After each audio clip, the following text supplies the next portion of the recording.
Subir el pasaje repercute que la canasta básica también suba, repercute también para nuestra educación, la educación de nuestros guaguas. Tal vez hoy por hoy están en vacaciones. Desde las entidades de control no hemos tenido ninguna socialización con respecto a este tema. Obvio sorpresa, los transportistas se manifiestan de que hay una subida del pasaje del 25%. En estos casos, en ciertos casos, en las interprovinciales, también en los temas de los buses urbanos. Pero dada la situación, compañeros y compañeras, ni siquiera ha habido el pronunciamiento de nuestras autoridades locales, por decirlo así. Pero ya las autoridades del transporte se han pronunciado de esa forma en algunos medios de comunicación, a la cual nosotros rotundamente rechazamos, compañeros y compañeras, porque este precio no beneficia al pueblo, más bien lo perjudica. Más bien lo perjudica porque somos un pueblo, unas comunidades donde la economía, el desarrollo social está en una baja crisis, compañeros y compañeras.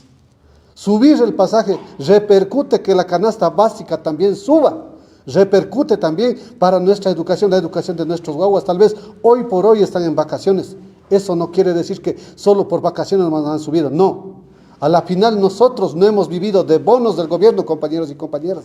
Vivimos del diario de trabajar duro en nuestros terrenos, en los campos, en la agricultura, en la textilería, en diferentes ramas. ¿Qué es lo que hace el transporte? Lo único que hacen es declararnos que hay el 25% más de subida de esto. Para nosotros es algo lamentable. Desde el territorio de la provincia de Imbabura rechazamos categóricamente al gremio de transportistas que se han atribuido, porque ni siquiera la ANT se ha pronunciado frente a esta realidad. En otros cantones lo vemos que están escuchando, pero vemos que son dádivas de campaña. Son dádivas simplemente algo temporal para calmar las aguas. Pero el problema no termina ahí, compañeros y compañeras. Por ende, pues, nuestro total rechazo al gremio de los transportistas, porque en su momento tuvieron todo para luchar junto con nosotros y no lo hicieron.